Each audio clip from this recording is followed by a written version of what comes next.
YouTube channel पर आपका स्वागत है। आज हम आपके लिए त्रिकोणमिति के अनुप्रयोग अध्याय 9 प्रश्नावली 9.1 न्यू एनसीईआरटी है, उसका प्रश्न नंबर 3 से हल करवाएंगे। ये लेक्चर 2 है। अगर आपने लेक्चर 1 नहीं देखा है तो प्ले लिस्ट बनी हुई है, उस पर भी चेक कर सकते हैं जाकर। देखिए इसमें प्रश्न में कह रहा है, एक ठेकेदार बच्चों को खेलने के लिए एक पार्क में 2 फिसलन पट्टी लगाना चाहती है। 5 वर्ष से कम उम्र के बच्चों के लिए वह एक ऐसी फिसलन पट्टी लगाना चाहती है जिसका शिखर 1.5 मीटर की ऊंचाई पर हो और भूमि के साथ 30 डिग्री का कोण पर झुका हुआ हो, जबकि इससे अधिक उम्र के बच्चों के लिए वह 3 मीटर की ऊंचाई पर एक अधिक ढाल की फिसलन पट्टी लगाना चाहती है जो भूमि के साथ 60 डिग्री का कोण बनाती है। प्रत्येक स्थिति में फिसलन पट्टी की लंबाई क्या होगी? देखो पहले कह रहा है ये 5 वर्ष के, जो 5 वर्ष से कम बच्चे हैं उनके लिए लगवा रही है 1.5 मीटर की ऊंचाई की फिसलन पट्टी। ठीक है, तो लिखेंगे हम 5 वर्ष से कम उम्र के लिए, कम उम्र के लिए फिसलन पट्टी। ये चढ़ने का रास्ता और ये देख से ऐसे करके ये सीढ़ी लगी हुई है, ऐसे चढ़ते हैं बच्चे इसके ऊपर। फिर यहाँ से मान लीजिए ये सरकने वाला है, जैसे यहाँ से सरक जाते हैं वो, और ये है धरती। ठीक है, धरती ये है 5 वर्ष से कम उम्र के लिए ये है। और जो उसने शिखर बताया है, जो भूमि से जो शिखर की लंबाई है वो है 1.5 मीटर, ये दे दिए हमें। ठीक है, और भूमि के साथ 30 डिग्री का कोण बना रही है। ये ऐसे करके यहाँ से जो फिसल के आएंगे और जो भूमि है क्षैतिज है और जो दृष्टि रेखा है इसके साथ ये 30 डिग्री का कोण बना रही है, कोण पर झुका है। ठीक है, और बोल रहा है प्रत्येक स्थिति में फिसलन पट्टी की लंबाई, ये फिसलन पट्टी है ये वाली, इसकी लंबाई हमसे पूछ रहा है, इसे मान ले रहा है x मीटर। माना इसे देखो, इसे a, ये b और ये c हो गई, ये 90 डिग्री का कोण है। ये है कण और ये लंब और ये आधार, ये तो जानते होंगे आप। माना फिसलन पट्टी की लंबाई, माना फिसलन पट्टी की लंबाई मान ले रहे हैं x मीटर है। ठीक है, तो समकोण त्रिभुज ABC में देखो हमें दिया है ABC में, एक तो है लंब और कण दिया है, तो हम देखो जानते हैं लाल बटे कक्का से, ये याद रखना है आपके लिए। ये अनुपात लग रहा है, ये साइन का होता है, तो साइन का लगा रहे हैं। साइन ए पे कोण बन रहा है इसलिए ए, साइन ए बराबर लंब बट्टे कण, और साइन ए पे जो कोण बनना है 30 डिग्री का है, जो लंब है वो है BC और बट्टे जो कण है वो है AC, और साइन 30 का मान होता है 1/2 बराबर जो BC है वो है 1.5 और बट्टे जो AC है वो है x। अब तिर्यक गुणा कर रहे हैं, x की गुणा 1 में करेंगे तो x से कम 1, x से कम x आ जाएगी, और 1.5 की गुणा 2 में करेंगे तो 15 दूनी 30, और एक अंक के बाद दशमलव लगा देंगे। यही आंसर होगा।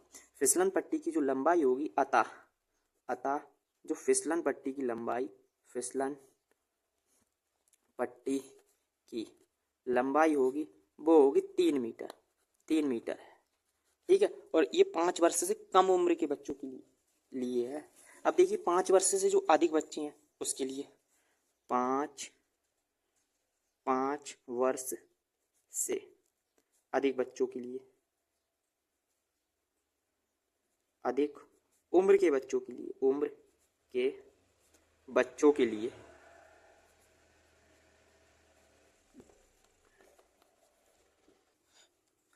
इससे अधिक उम्र के बच्चों के लिए वह 3 मीटर की ऊंचाई की फिसलन पट्टी लगवा रही है, 3 मीटर, और जो भूमि के साथ 60 डिग्री का कोण बना रही है। देखो 5 वर्ष की,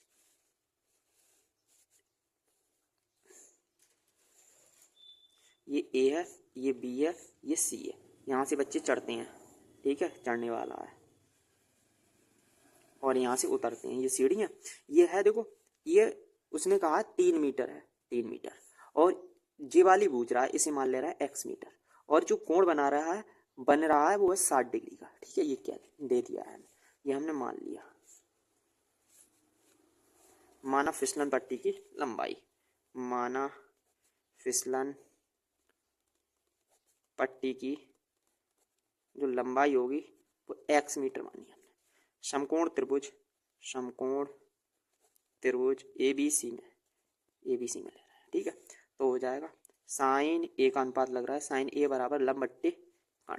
साइन ए का मान दिया, ए की जगह कोण बनना है 60 का, और लंब है BC, और बट्टे जो कण है वो है AC। साइन 60 का मान होता है √3/2। BC दिया है 3 और AC दिया है x। ये गुणा कर रहे हैं, x की गुणा √3 में हो जाएगी और बराबर 3 की गुणा 2 में, 3 दूनी 6 हो जाएंगे। ये गुणा में तो भाग में x बराबर 6/√3।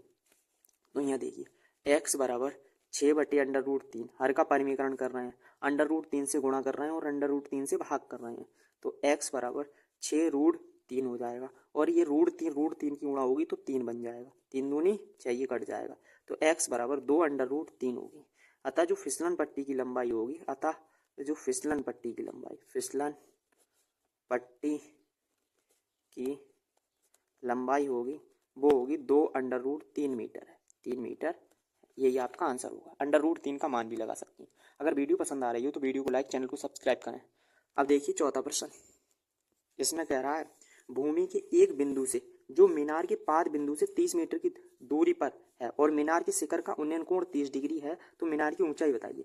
देखिए एक मीनार है और यह है धरती, ठीक है, और मीनार के पाद बिंदु, मीनार का ये तो मीनार है, ये शिखर है मीनार का, और मीनार का ये पाद बिंदु है, और कह रहा है पाद बिंदु से 30 मीटर की दूरी पर है। एक बिंदु है भूमि पर जो वाला, और इस पाद बिंदु से मीनार की वो है 30 मीटर की दूरी पर, यह 30 मीटर की दूरी पर, ठीक है। और फिर कह रहा है इसमें मीनार के शिखर का उन्नयन कोण 30 है। जो यहाँ बिंदु से और जो शिखर है इसका उन्नयन कोण है वो है 30 डिग्री का, ये कह रहा है, ठीक है। मीनार की ऊंचाई बताना है, ये A मान ले रहे हैं, ये B और ये C। ये मीनार की जो ऊंचाई है वो हम मान ले रहे हैं H मीटर है, H मीटर माना। मीनार की ऊंचाई बराबर लिख रहे हैं, माना मीनार की ऊंचाई बराबर H मीटर मान लिया। अब ले रहे हैं समकोण त्रिभुज ABC में, ठीक है, ABC में ले रहे हैं। तो देखो ये लंब है और ये आधार है, तो लंब बट्टे आधार लग रहा है सूत्र tan का, tan A बराबर लंब बट्टे आधार।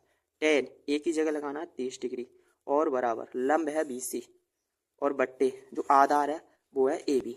tan 30 का मान होता है 1/√3 और बराबर BC SI और बट्टे BC की जगह H दिया है, BC की जगह H, ये H है, और जो AB है वो है 30।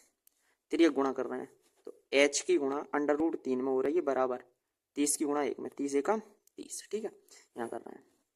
तो H बराबर 30 और बट्टे √3, गुणा में तो भाग में, √3 से गुणा कर रहे हैं और √3 से भाग कर रहे हैं परिमीकरण हर का, तो H बराबर 30 √3 और बट्टे 3 बन जाएगा, ये 3 से 3 9 30। जो H बराबर है वो है √3, 10 √3 मीटर, ठीक है। तो ये आई मीनार की ऊंचाई। अतः जो मीनार की ऊंचाई होगी, अतः मीनार की ऊंचाई हमने H मानी थी, H, तो H की जगह लगा देने हैं 10 √3 मीटर, आंसर 10 √3 मीटर होगी, ठीक है। अब देखिए पांचवा प्रश्न, इसमें कह रहा है भूमि से 60 मीटर की ऊंचाई पर एक पतंग उड़ रही है। पतंग से लगी डोरी को अस्थायी रूप से भूमि के एक बिंदु से बांध दिया गया है। भूमि के साथ डोरी का झुकाव 60 डिग्री है। यह मानकर कि डोरी में कोई ढील नहीं है, डोरी की लंबाई ज्ञात कीजिए। जैसे मान लीजिए ये एक पतंग उड़ रही है, ठीक है, ये पतंग, और ऐसे करके यह है रस्सी की लंबाई, ठीक है, पतंग, और ये उसकी जो भूमि है, ये है भूमि, और इससे इसकी ये है लंबाई, भूमि, पतंग की ऊंचाई है, ठीक है। और उसने कहा है जो भूमि से 60 मीटर की ऊंचाई पे है, जहां से ये पतंग की जो ऊंचाई है वो 60 मीटर की ऊंचाई पे है, ये कह रहा है इसमें, ठीक है, 60 मीटर की ऊंचाई पे है। और भूमि के साथ डोरी का झुकाव, जो भूमि है और जो डोरी है उसका झुकाव है ये 60 डिग्री का, ये कह रहा है। तो बोला है डोरी की लंबाई बताओ। ये डोरी है, इसकी लंबाई हमें निकालना है, तो इसे x मीटर मान ले रहे हैं, ठीक है। और इसे a और ये b और ये c है। माना डोरी की जो लंबाई है, माना डोरी की लंबाई बराबर x मीटर मान लिया हमने, ठीक है।